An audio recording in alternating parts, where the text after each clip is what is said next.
Hello, അമ്മ മനസ്സിൻ്റെ പുതിയൊരു എപ്പിസോഡിലേക്ക് എല്ലാവർക്കും സ്വാഗതം. ചാനൽ ആദ്യമായിട്ട് കാണുന്നവരാണെങ്കിൽ ഒന്ന് സബ്സ്ക്രൈബ് ചെയ്തിട്ട് ലൈക്ക് ചെയ്യണേ. അങ്ങനെ ചന്ദ്രികയ്ക്ക് ആ ഒരു വലിയ ടെൻഡർ കിട്ടിയതിൻ്റെ സന്തോഷത്തിലാണ് അവൾ ഉണ്ടായിരുന്നത്. ആ സമയത്ത് ഒരു ഓഫീസർ ചന്ദ്രികയെ സിദ്ധാർത്ഥനെ വിളിപ്പിക്കുകയാണ്. അവിടെ എത്തിയ സമയത്താണ് ചന്ദ്രിക അറിയുന്നത് ഈ ഒരു ടെൻഡർ വർക്ക് കിട്ടണമെങ്കിൽ അദ്ദേഹത്തിന് കൈക്കൂലി കൊടുക്കണം എന്നുള്ളത്. അതും 20% കൊടുക്കണം എന്ന് പറഞ്ഞപ്പോൾ ചന്ദ്രികയ്ക്ക് വല്ലാതെ ദേഷ്യം തോന്നുകയാണ്. അവൾ ദേഷ്യത്തോടെ തന്നെ അവിടെ നിന്ന് ഇറങ്ങി പോവുകയാണ്. എനിക്ക് ഈ ഒരു ടെൻഡർ വേണ്ടെന്ന് പറഞ്ഞിട്ട്. സിദ്ധാർത്ഥ അവൾക്ക് പിന്നാലെ തന്നെ പോകുന്നുണ്ടായിരുന്നു. അപ്പോഴേക്കും ആദ്യം വിളിച്ചു വരുത്തിയിട്ടുണ്ടായിരുന്ന ആൾ പിന്നെയും വന്നിട്ട് പറയുകയാണ്, ചന്ദ്രിക മാഡം നിങ്ങളെ അദ്ദേഹം വിളിക്കുന്നുണ്ട്. അപ്പോൾ ചന്ദ്രിക ദേഷ്യത്തോടെ തന്നെ പറയുന്നുണ്ട്, വേണ്ട സർ, എനിക്ക് ഈ ടെൻഡർ വേണ്ട.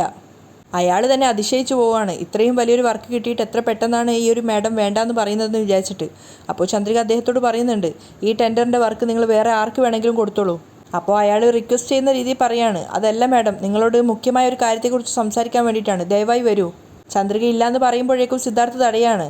അദ്ദേഹം പറഞ്ഞത് കേട്ടില്ലേ, എന്താണെന്ന് നമുക്ക് പോയി നോക്കാം. അങ്ങനെ അയാൾക്ക് പിന്നാലെ ചന്ദ്രികയും സിദ്ധാർത്ഥും വീണ്ടും ആ റൂമിലേക്ക് തന്നെ പോവുകയാണ്. ആ സമയത്ത് അധികാരികളൊക്കെ അവിടെ തന്നെ ഉണ്ടായിരുന്നു. എല്ലാവരും അവിടെ കണ്ടപ്പോൾ ചന്ദ്രികയും സിദ്ധാർത്ഥും ചെറുതായിട്ടൊന്ന് പരിഭ്രമിച്ചിട്ടുണ്ടായിരുന്നു. ആ ഒരു വർക്ക് നഷ്ടപ്പെട്ടത് തന്നെയാണെന്ന് അവർ ഉറപ്പിക്കുകയാണ്. അപ്പോഴേക്കും ചന്ദ്രികയും സിദ്ധാർത്ഥിനെയും അത്ഭുതപ്പെടുത്തിക്കൊണ്ട് അവരെല്ലാവരും കൈമുട്ടുകയാണ്. എന്താ കാര്യം എന്ന് പോലും സിദ്ധാർത്ഥിനും ചന്ദ്രികയ്ക്കും മനസ്സിലാവുന്നില്ല.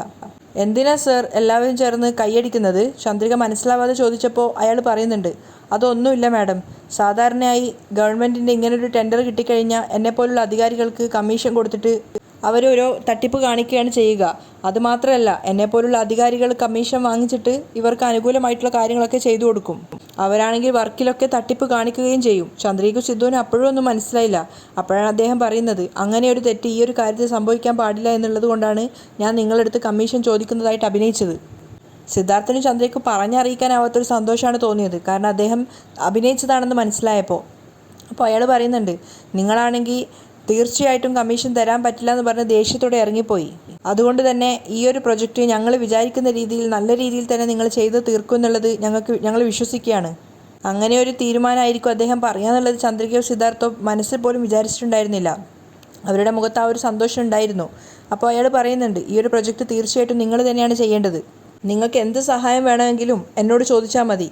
അപ്പോൾ ചന്ദ്രികയും സിദ്ധുവും പരസ്പരം മുഖത്തോട് മുഖം നോക്കിയിട്ട് ചന്ദ്രിക താങ്ക്സ് ഒക്കെ പറയണം അയാൾക്ക്. അവരെല്ലാവരും ചേർന്ന് കൈയടിച്ച് പ്രോത്സാഹിപ്പിക്കുകയാണ് ചന്ദ്രികയും സിദ്ധുവിനെയും. അധികാരികളോട് യാത്ര ചോദിച്ചിട്ട് സിദ്ധുവും ചന്ദ്രികയും താഴത്ത് എത്തിയിട്ടുണ്ടായിരുന്നു. രണ്ടുപേരുടെയും മുഖത്ത് പറഞ്ഞറിയിക്കാനാവാത്ത സന്തോഷമാണ്.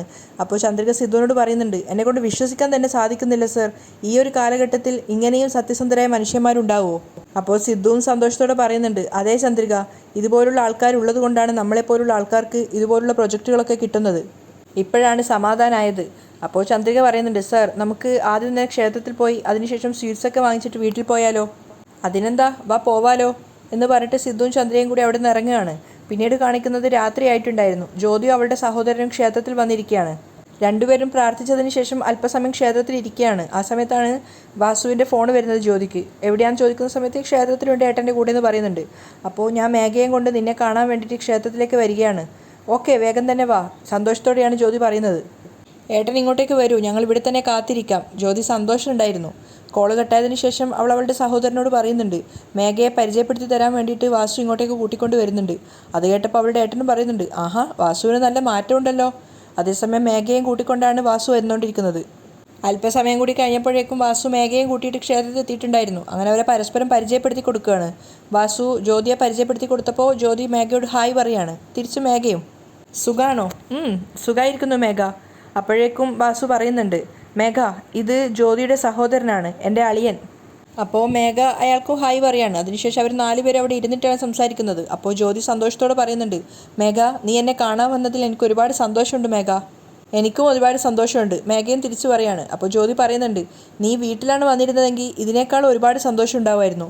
അതിനെന്താ, തീർച്ചയായിട്ടും ഞാൻ വീട്ടിലേക്ക് വരാം. നമ്മുടെ ആദ്യ മീറ്റിംഗ് ക്ഷേത്രത്തിൽ വെച്ച് തന്നെ ആയിക്കോട്ടെ എന്ന് കരുതി. നല്ലൊരു സ്ഥലമാണല്ലോ. ഇനിയൊരു ദിവസം തീർച്ചയായിട്ടും ഞാൻ നിങ്ങളുടെ വീട്ടിലേക്ക് വരും. അങ്ങനെ അവരെല്ലാവരും സന്തോഷത്തോടെ ഇരിക്കുമ്പോഴാണ് വാസു മേഘയോട് പറയുന്നത്, മേഘ, ഞാൻ നിൻ്റെ മുന്നിൽ ഒരുപാട് കടപ്പെട്ടവനാണ്. അതുകൊണ്ടാണ് ഇന്ന് നിന്നെയും കൂട്ടിയിട്ട് ജ്യോതിയെ കാണാൻ വേണ്ടി ഞാൻ വന്നത്. നീ എൻ്റെ കുടുംബത്തിന് വേണ്ടി ഒരുപാട് സഹായങ്ങൾ ചെയ്തു തന്നിട്ടുണ്ട്. അതുകൊണ്ട് തന്നെ ഈ ഒരു കാര്യത്തിലും നീ എന്നെ സഹായിക്കുമെന്ന് ഞാൻ ഒരുപാട് വിശ്വസിക്കുന്നു. തീർച്ചയായിട്ടും അങ്കിൾ, ഞാൻ നിങ്ങൾക്ക് തന്ന വാക്ക് ഒരിക്കലും പാലിക്കാതിരിക്കില്ല. നിങ്ങളെ രണ്ടുപേരെയും ഞാൻ ഒരുമിച്ച് ചേർക്കും. അതുപോലെ തന്നെ നിങ്ങൾ എനിക്ക് തന്ന വാക്കും പാലിക്കണം. എനിക്ക് സിദ്ധാർത്ഥിനെ വിവാഹം ചെയ്തു തരണം. അപ്പോൾ വാസു പറയുന്നുണ്ട്, അത് ഞാൻ എങ്ങനെ മറക്കാനാ മോളെ, ആരതിയുടെ കല്യാണം കഴിഞ്ഞ ആ ഒരു നിമിഷം തന്നെ നിനക്കും സിദ്ധാർത്ഥിനുള്ള കല്യാണമായിരിക്കും. അത് കേട്ടപ്പോൾ മേഘ നാണത്തോടെ പുഞ്ചിരിക്കുകയാണ്. അപ്പോൾ ജ്യോതിയും അവളുടെ ഏട്ടനും പരസ്പരം മുഖത്തോട് മുഖം നോക്കുന്നുണ്ട്. മേഘ ചിരിച്ചുകൊണ്ട് ജ്യോതിയെ നോക്കിയപ്പോൾ ജ്യോതി പറയുന്നുണ്ട്, മേഘ, നീ എന്നെ കാണാൻ വരുമെന്ന് ഞാൻ കുറച്ചുപോലും വിശ്വസിച്ചിട്ടുണ്ടായിരുന്നില്ല. എനിക്ക് വല്ലാത്ത അത്ഭുതം തോന്നുവാണ്. അപ്പോൾ വാസു ജ്യോതിയോട് പറയുന്നുണ്ട്, ജ്യോതി, മേഘ എനിക്ക് വേണ്ടി എന്ത് വേണമെങ്കിലും ചെയ്യും. മേഘ സമ്മതിക്കുകയാണ്. അപ്പോൾ വാസു ജ്യോതിയോട് പറയുന്നുണ്ട്, നമ്മുടെ കാര്യം പോലും ഞാൻ മേഘയോട് പറഞ്ഞിട്ടുണ്ടായിരുന്നില്ല. പക്ഷേ മേഘ തന്നെ കണ്ടുപിടിച്ചിട്ട് എന്നോട് ഇങ്ങോട്ട് വന്ന് പറഞ്ഞതാണ്. നമുക്ക് ഹെൽപ്പ് ചെയ്യാമെന്ന് അവൾ ഇങ്ങോട്ടാണ് പറഞ്ഞത്. അപ്പോൾ ജ്യോതി മേഘയോട് പറയുന്നുണ്ട്, ഒരുപാട് സന്തോഷമുണ്ട് മേഘ. ഞങ്ങളുടെ കാര്യത്തിൽ നിങ്ങളുടെ വീട്ടിൽ ആരുടെയും തന്നെ സപ്പോർട്ടില്ല. നീ ഞങ്ങൾക്ക് സപ്പോർട്ടാവുന്നത് ഞങ്ങൾക്ക് ഒരുപാട് ധൈര്യം തരും. നീ ഞങ്ങളെ സപ്പോർട്ട് ചെയ്യുന്നത് പോലെ തന്നെ എപ്പോഴും ഞങ്ങളും നിനക്ക് സപ്പോർട്ടായിരിക്കും. നിനക്ക് എന്തെങ്കിലും പ്രശ്നം വന്നു എന്ന് വെക്ക്, എപ്പോഴും ഞങ്ങൾ നിൻ്റെ കൂടെ ഉണ്ടാവും. മേഘയ്ക്കും അത് കേട്ടപ്പോൾ ഒത്തിരി സന്തോഷമാവാണ്. അതിനുശേഷം അവരോട് യാത്ര ചോദിച്ചിട്ട് മേഘയും വാസുവും പോവുകയാണ്. യാത്ര ചോദിച്ചപ്പോൾ ജ്യോതി മേഘയെ വീട്ടിലേക്ക് വീണ്ടും ക്ഷണിക്കുന്നുണ്ട്. അടുത്ത പ്രാവശ്യം കാണുമ്പോൾ നമ്മുടെ വീട്ടിലേക്ക് തന്നെ വരണം. അവിടെ വന്ന് ഭക്ഷണം കഴിച്ചിട്ടേ പോകാവൂ. തീർച്ചയായിട്ടും വരികയും ചെയ്യും, ഭക്ഷണം കഴിക്കുകയും ചെയ്യും. മേഘ വാക്ക് കൊടുക്കുകയാണ്. വാസു അവരോട് രണ്ടുപേരോട് യാത്ര ചോദിച്ചിട്ട് ഇറങ്ങുന്നുണ്ട്. അവർ രണ്ടുപേരും പോകുന്നത് നോക്കിയിട്ട് ജ്യോതിയോട് അവളുടെ ഏട്ടൻ പറയുന്നുണ്ട്, മോളെ ജ്യോതി, ഈ പഴം വഴുതിയിട്ട് വീഴുക എന്ന് പറയുന്നത് ഇതാണോ? അതേ ഏട്ടാ. മേഘ നമുക്ക് സപ്പോർട്ടായിട്ടുള്ളിടത്തോളം കാലം ആ സിദ്ധുവിനെ കൊണ്ടും ചന്ദ്രികയെ കൊണ്ടും നമ്മളെ ഒന്നും ചെയ്യാൻ സാധിക്കില്ല. മേഘ ആഗ്രഹിച്ചതുപോലെ സിദ്ധുവിനെ കൊണ്ട് മേഘയെ കല്യാണം കഴിപ്പിക്കണം. അതിന് തടസ്സമായിട്ട് നിൽക്കുന്ന ചന്ദ്രികയെ എങ്ങനെയെങ്കിലും ഒഴിവാക്കണേട്ടാ. അതിനെന്താ മോളെ, ജാനകിയെ കൊന്നതിന് ശേഷം അടുത്തത് നമുക്ക് ചന്ദ്രികയെ കൊല്ലാം. അത് കേട്ടപ്പോൾ ജ്യോതിയുടെ മനസ്സിലൊരു പ്രതികാരം നിറയുകയാണ്. അവൾ ഏട്ടനോട് പറയുന്നുണ്ട്, അത് പറഞ്ഞത് ശരിയാണ് ഏട്ടാ. അവർ രണ്ടുപേരും ഞങ്ങളുടെ ജീവിതത്തിൽ നിന്ന് പോയാൽ പിന്നീട് ഞങ്ങൾക്ക് സമാധാനം മാത്രമായിരിക്കും. ജ്യോതിയും അവളുടെ സഹോദരനും അങ്ങനെ ഒരു തീരുമാനത്തിലാണ് എത്തുന്നത്. പിന്നെ കാണിക്കുന്നത് ജാനകി പൂമെടഞ്ഞുകൊണ്ടിരിക്കുകയാണ്. അങ്ങോട്ടേക്ക് കയ്യിൽ കുറച്ച് ആപ്പിളും അതുപോലെ ഫ്രൂട്ട്സൊക്കെ ആയിട്ടാണ് മേഘ വരുന്നത്. അപ്പോൾ ജാനകിയെ തന്നെ നോക്കിക്കൊണ്ട് മേഘ ചിന്തിക്കുന്നുണ്ട്, ആദ്യം പറഞ്ഞു നോക്കാം, അതിനുശേഷം കെഞ്ചി പറഞ്ഞു നോക്കാം. അതിനുശേഷവും നിങ്ങൾക്ക് മാറാൻ ഒരു ഉദ്ദേശവും ഇല്ലെങ്കിൽ പിന്നീട് നിങ്ങൾക്ക് ഈ വീട്ടിൽ നിൽക്കാൻ യാതൊരു അർഹതയുമില്ല. ഈ വീടിൻ്റെ അവകാശിയായിട്ടുള്ള എന്നെ ഇത്രയും കാലം വളർത്തി വലുതാക്കിയിട്ടുള്ള മഹേന്ദ്രൻ അച്ഛനെയും ലക്ഷ്മി അമ്മയെയും പോലും ഞാൻ ഈ വീട്ടിൽ നിന്നും ഇറക്കി വിട്ടു. അങ്ങനെയുള്ളപ്പോൾ നിങ്ങളെ ഈ വീട്ടിൽ നിന്ന് ഇറക്കി വിടാൻ എനിക്ക് അതിനും മാത്രം കാലതാമസമൊന്നും വേണ്ട. മേഘ പുച്ഛത്തോടെയാണ് ചിന്തിക്കുന്നത് ജാനകിയെ നോക്കിക്കൊണ്ട്. പക്ഷെ ജാനകി ഇതൊന്നും അറിയുന്നുണ്ടായിരുന്നില്ല, പുറത്ത് മേഘ വന്ന് നിൽക്കുന്നതൊന്നും. അങ്ങനെ അല്പസമയത്തിന് ശേഷം മേഘ മുഖഭാവമൊക്കെ മാറ്റിയിട്ട് പാവത്തിനെ പോലെ ജാനകിയുടെ അടുത്തേക്ക് വരികയാണ്. എന്നിട്ട് ജാനകിയെ സ്നേഹത്തോടെ വിളിക്കുന്നുണ്ട്, അമ്മായി. പക്ഷേ ജാനകി മേഘ വിളിച്ചത് കേട്ടെങ്കിൽ അവളെ തിരിഞ്ഞു പോലും നോക്കുന്നില്ല. ആ മുല്ലപ്പൂ കിട്ടുന്നത് വീണ്ടും തുടർന്നുകൊണ്ടേയിരിക്കുകയാണ്. അപ്പോൾ മേഘ സ്നേഹത്തോടെ പറയുന്നുണ്ട്, അമ്മായി, രാവിലെ മുതൽ നിങ്ങളൊന്നും കഴിച്ചിട്ടില്ലല്ലോ, ഈ ആപ്പിളെങ്കിലും കഴിക്കുക അമ്മായി.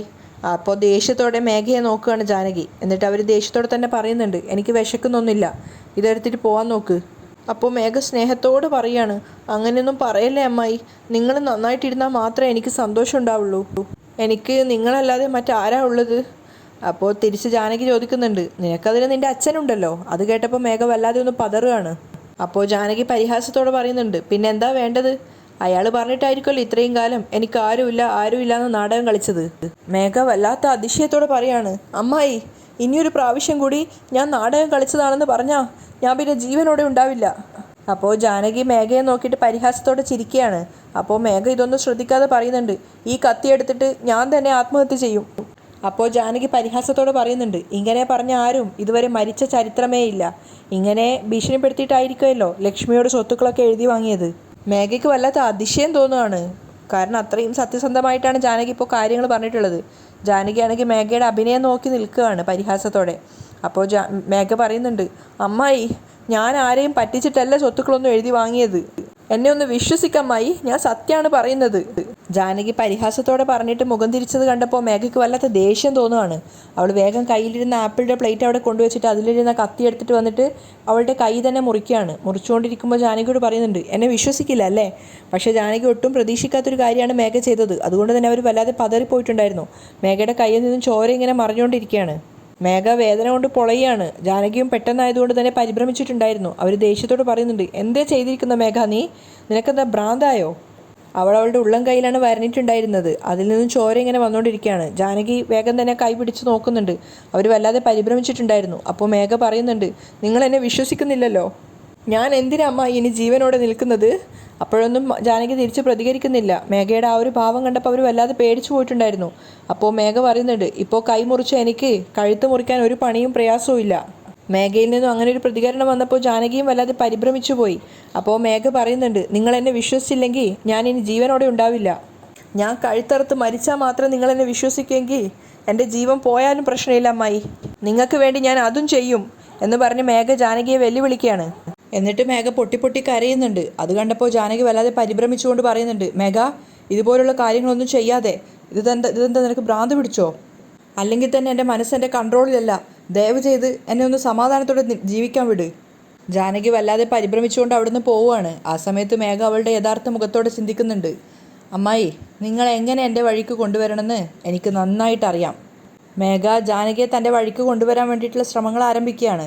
അതേസമയം ചന്ദ്രികയാണെങ്കിൽ പുതിയ വർക്ക് കിട്ടിയതിൻ്റെ ടെൻഡർ കിട്ടിയതിൻ്റെ പേപ്പർ പൂജയ്ക്ക് വെക്കുകയാണ്. അവൾ പ്രാർത്ഥിക്കാൻ വേണ്ടിയിട്ട് ഒറ്റയ്ക്കേ ഉണ്ടായിരുന്നുള്ളൂ. അവൾ തന്നെ അത് പൂജയ്ക്കൊക്കെ വെക്കുന്നുണ്ട്. പൂജയ്ക്ക് ശേഷം അവൾ പ്രാർത്ഥിക്കുന്നുണ്ട്, ദൈവമേ, ഞാൻ ആഗ്രഹിച്ചതുപോലെ ഗവൺമെൻറ്റിൻ്റെ ഈ ഒരു ടെൻഡർ നീ എനിക്ക് തന്നെ കൊണ്ടു തന്നു. നല്ല രീതിയിൽ ഇത് അവസാനിപ്പിക്കാൻ എൻ്റെ കൂടെ എപ്പോഴും ഉണ്ടാവണേ. പ്രാർത്ഥനയ്ക്ക് ശേഷം ചന്ദനം തൊട്ടുകൊണ്ടിരിക്കുമ്പോഴാണ് മലർ അങ്ങോട്ടേക്ക് വരുന്നത്. മലറിനെ വിളിച്ചിട്ട് മലരും ചന്ദനം തൊട്ട് കൊടുക്കുന്നുണ്ട്. അതിനുശേഷമാണ് മലറിൻ്റെ കയ്യിലുള്ള സാധനം ചന്ദ്രിക കാണുന്നത്. എന്താണെന്ന് ചോദിക്കുന്ന സമയത്ത് മലർ പറയുന്നുണ്ട്, ഇത് മെഹന്തിയാണ് അമ്മ, ഇത് എനിക്ക് റിയ തന്നതാണ്. അവൾ കയ്യിൽ നന്നായിട്ട് മൈലാഞ്ചി ഇട്ടിട്ടുണ്ടമ്മ, എനിക്കും അതുപോലെ ഇട്ട് തരാമോ? അത് കേട്ടതും ചന്ദ്രികയുടെ മുഖം ആകെ വാടി. അവൾ സങ്കടത്തോടെ പറയുന്നുണ്ട്, അമ്മയ്ക്കിപ്പോൾ ഓഫീസിൽ പോകണല്ലോടാ. അത് കേട്ടതും മലറിന് ദേഷ്യം വരികയാണ്. ഞാൻ എന്ത് ചോദിച്ചാലും അമ്മ ഇപ്പോൾ സാധിച്ചു തരാറില്ല, പൊയ്ക്കോ എന്ന് പറഞ്ഞുകൊണ്ട് കയ്യിലിരുന്ന മൈലാഞ്ചി അവൾ വലിച്ചെറിയാണ്. എന്നിട്ട് ദേഷ്യത്തോടെ പോയി അവിടെ ബെഡിലിരിക്കുകയാണ്. അത് കണ്ടപ്പോൾ ചന്ദ്രികയ്ക്ക് ചിരി വരുന്നുണ്ടായിരുന്നു. ചന്ദ്രിക അവളുടെ പിന്നാലെ പോയിട്ട് അവൾ വലിച്ചെറിഞ്ഞ മൈലാഞ്ചി എടുത്തിട്ട് ചന്ദ്രിക അവളുടെ അടുത്ത് ഇരിക്കുകയാണ്. എന്നിട്ട് സ്നേഹത്തോടെ പറയുന്നുണ്ട്, ശരി ദേഷ്യപ്പെടണ്ട, സത്യമായിട്ടും അമ്മയ്ക്കിപ്പോൾ മീറ്റിംഗ് ഉണ്ടായിരുന്നു. പക്ഷേ കുഴപ്പമില്ല, അമ്മ മോക്ക് മൈലാഞ്ചി ഇട്ട് തന്നതിന് ശേഷം മാത്രം ഓഫീസിൽ പോയിക്കോളാം. അപ്പോഴാണ് മലറിനും സമാധാനമായത്. അപ്പോൾ ചന്ദ്രിക മൈലാഞ്ചി ഇട്ട് കൊടുത്തുകൊണ്ടിരിക്കുമ്പോൾ മലറിനോട് പറയുന്നുണ്ട്, ചിരിക്കടാ. അത് കേട്ട് മലരും ചിരിക്കുകയാണ്. ചന്ദ്രിക നന്നായിട്ട് മലറിൻ്റെ കയ്യിൽ മൈലാഞ്ചി ഇട്ട് കൊടുക്കുന്നുണ്ട്. മലറിൻ്റെ 2 കയ്യിൽ നിറച്ചും ചന്ദ്രിക മൈലാഞ്ചി ഇട്ട് കൊടുക്കുകയാണ്. അത് കണ്ടിട്ട് മലറിന് ഒത്തിരി സന്തോഷമാവുന്നുണ്ട്. എന്നിട്ട് അവൾ അമ്മയോട് പറയുന്നുണ്ട്, അമ്മ സൂപ്പറായിട്ടുണ്ടമ്മ, ഞാനിത് പോയിട്ട് പ്രിയക്ക് കാണിച്ചു കൊടുക്കട്ടെ. ശരി. അങ്ങനെ മലരെ എഴുന്നേറ്റിട്ട് പ്രിയയുടെ അടുത്തേക്ക് പോവാണ്. ചന്ദ്രിക വേഗം തന്നെ അവളുടെ ഫയലൊക്കെ എടുത്തിട്ട് ഓഫീസിലേക്ക് പോകാൻ റെഡിയായിട്ട് ഇറങ്ങിയപ്പോഴാണ് സിദ്ധാർത്ഥ് അങ്ങോട്ടേക്ക് വന്നത്. ചന്ദ്രിക, അയ്യോ സോറി സാർ, കുറച്ച് നേരം വൈകിപ്പോയി, ഇപ്പോൾ തന്നെ ഇറങ്ങാം, നമുക്ക് പോവാം. അപ്പോൾ സിദ്ധു പറയുന്നുണ്ട്, അത് കുഴപ്പമില്ല ചന്ദ്രിക, ഇന്നത്തെ മീറ്റിംഗ് നാളത്തേക്ക് പോസ്റ്റ്പോൺ ചെയ്തിരിക്കുകയാണ്. അത് കേട്ടതും ചന്ദ്രികയുടെ മുഖത്താകെ സങ്കടം നിറയാണ്. അവൾ ചോദിക്കുന്നുണ്ട്, എന്താ സാർ പറയുന്നത്? അതെ ചന്ദ്രിക, വില്ലേജ് ഓഫീസർക്ക് വേറെന്തോ ഒരു അത്യാവശ്യ ജോലി ഉണ്ടെന്ന് പറഞ്ഞു. അദ്ദേഹം വേറെ എവിടേക്കോ പോവുകയാണ്. അതുകൊണ്ട് മീറ്റിംഗ് നാളേക്ക് വെക്കാമെന്ന് പറഞ്ഞിട്ടാണുള്ളത്. ഓ അങ്ങനെയാണോ? ചന്ദ്രിക നിരാശയോടെ ചോദിക്കുകയാണ്. ചന്ദ്രിക സങ്കടത്തോടെ നിൽക്കുന്ന കണ്ടപ്പോൾ സിദ്ധു വിഷയം മാറ്റുകയാണ്. എന്താ ചന്ദ്രിക, നീ മലറിന് മൈലാഞ്ചി ഇട്ട് കൊടുക്കുമായിരുന്നോ? അതെ സാർ, ചന്ദ്രികയും ആ ഒരു വിഷയത്തിലേക്ക് വന്നിട്ടുണ്ടായിരുന്നു. അപ്പോൾ സിദ്ധു അവളെ അപ്രീഷിയേറ്റ് ചെയ്യാണ്. നന്നായിട്ടുണ്ട് ചന്ദ്രിക. അത് കേട്ട് ചന്ദ്രിക പുഞ്ചിരിക്കുന്നുണ്ട്. അപ്പോൾ സിദ്ധു വീണ്ടും പറയുന്നുണ്ട്, ചന്ദ്രിക സത്യമാണ് ഞാൻ പറയുന്നത്, സൂപ്പറായിട്ടുണ്ട്. ചന്ദ്രിക കൂടുതലായിട്ടൊന്നും സന്തോഷിക്കുന്നില്ല. അപ്പോൾ സിദ്ധു വീണ്ടും പറയാണ്, അല്ല അതുപോലെ നിനക്ക് നിൻ്റെ കയ്യിൽ മൈലാഞ്ചി ഇട്ടൂടെ? അപ്പോൾ ചന്ദ്രിക ചോദിക്കുന്നുണ്ട്, ഞാൻ എങ്ങനെയാ സാർ എനിക്ക് തന്നെ മൈലാഞ്ചി ഇടുക? ഇനി അഥവാ അങ്ങനെ ഇട്ടാൽ തന്നെ ഒരു കയ്യിലല്ലേ ഇടാൻ പറ്റുള്ളൂ. അപ്പോൾ സിദ്ധു ചിരിച്ചുകൊണ്ട് പറയുന്നുണ്ട്, ഞാനും നന്നായിട്ട് മൈലാഞ്ചിയൊക്കെ ഇടും. സാറ് നന്നായിട്ട് മൈലാഞ്ചി ഇടുമെന്ന് അമ്മ എന്നോട് പറഞ്ഞിട്ടുണ്ട്. അപ്പോൾ സിദ്ധു ചോദിക്കുകയാണ്, ഓ അപ്പോൾ അറിഞ്ഞിട്ടാണ് നീ എന്നോട് ചോദിക്കാത്തത് അല്ലേ? ശരി വാ, ഞാൻ നിനക്ക് മൈലാഞ്ചി ഇട്ട് തരാം, ഇരിക്ക്. അപ്പോൾ ചന്ദ്രിക തടയാണ്. ഇപ്പോൾ വേണ്ട സാർ, കല്യാണത്തിന് ശേഷം നിങ്ങൾ തന്നെ ഇട്ട് തന്നോളൂ. അത് കേട്ട് സിദ്ധു ചിരിക്കുകയാണ്. എന്നിട്ട് ചോദിക്കുന്നുണ്ട്, മൈലാഞ്ചി ഇടാൻ വേണ്ടിയിട്ട് കല്യാണം കഴിയുന്നതുവരെ കാത്തിരിക്കണോ? ചന്ദ്രിക, ജീവിതം എന്ന് വിചാരിച്ചാൽ വളരെ ചെറിയൊരു കാര്യമാണ്. അന്നുണ്ടാവുന്ന സന്തോഷം നമ്മൾ നന്നായിട്ട് ആസ്വദിക്കണം. അത് നമ്മൾ നഷ്ടപ്പെടുത്തിയാൽ വീണ്ടും നമുക്ക് ആ ഒരു മൊമെൻറ്റ്സ് ജീവിതത്തിൽ കിട്ടില്ല. ആ ഒരു സമയത്ത് നമുക്ക് എന്തെങ്കിലും സന്തോഷമുള്ളൊരു കാര്യം ചെയ്യണമെന്ന് തോന്നിയാൽ അത് അപ്പം തന്നെ ചെയ്യണം. അതൊന്നും ആലോചിച്ച് നിൽക്കേണ്ട ആവശ്യമില്ല. വാ വാ വാ വാ എന്ന് പറഞ്ഞിട്ട് സിദ്ധാർത്ഥ് വേഗം പോയി മൈലാഞ്ചി എടുക്കുകയാണ്. ചന്ദ്രിക ഇങ്ങനെ പതറിക്കൊണ്ട് നിൽക്കുകയാണ്, വേണോ വേണ്ടയോ എന്നുള്ളൊരു സംശയത്തോടെ. എന്താ ഇങ്ങനെ ആലോചിച്ചുകൊണ്ടിരിക്കുന്നത്? വാ ഇരിക്കേ. സിദ്ധു വിളിച്ചപ്പോൾ ചന്ദ്രിക വീണ്ടും മടിയോടെ പറയുന്നുണ്ട്, വേണ്ട സാർ. അയ്യോ ഒന്ന് വന്ന് ഇരിക്ക് ചന്ദ്രിക. വേണ്ട സാർ, എന്തെങ്കിലും ഒരു ഫംഗ്ഷൻ ഉണ്ടെങ്കിൽ നമുക്ക് മൈലാഞ്ചി ഇടാം. വെറുതെ മൈലാഞ്ചി ഇട്ടാൽ ആരെങ്കിലും എന്തെങ്കിലുമൊക്കെ പറയില്ലേ സാർ? അപ്പോൾ സിദ്ധു ചന്ദ്രികയോട് പറയുന്നുണ്ട്, നോക്ക് ചന്ദ്രിക, മറ്റുള്ളവർക്ക് വേണ്ടി നമ്മൾ ജീവിക്കുന്ന ജീവിതം എന്ന് അവസാനിക്കുന്നുവോ അന്ന് മുതലാണ് നമ്മൾ നമ്മുടെ ജീവിതത്തിൽ സന്തോഷവും സമാധാനവും എന്താണെന്ന് അറിയുന്നത്. വന്നിരിക്കേ എന്ന് പറഞ്ഞിട്ട് ചന്ദ്രികയെ പിടിച്ചവരുടെ ബെഡിൽ ഇരുത്തുകയാണ്. എന്നിട്ട് സിദ്ധാർത്ഥ് അവളുടെ കൈകളെടുത്ത് പിടിക്കുന്നുണ്ട്. എന്നിട്ട് പ്രണയത്തോടെ അവർ രണ്ടുപേരും പരസ്പരം മുഖത്തോട് മുഖം നോക്കുകയാണ്. അതിനിടയിൽ തന്നെ സിദ്ധാർത്ഥ് അവളുടെ കൈകളിൽ മൈലാഞ്ചി അണിഞ്ഞു കൊടുക്കുന്നുണ്ടായിരുന്നു. അവിടെ നല്ലൊരു പ്രണയഗാനം തന്നെയാണ് പ്ലേ ചെയ്തിട്ടുള്ളത്. അവിടെയാണ് ഇന്നത്തെ എപ്പിസോഡ് വൈൻഡപ്പ് ചെയ്യുന്നതും.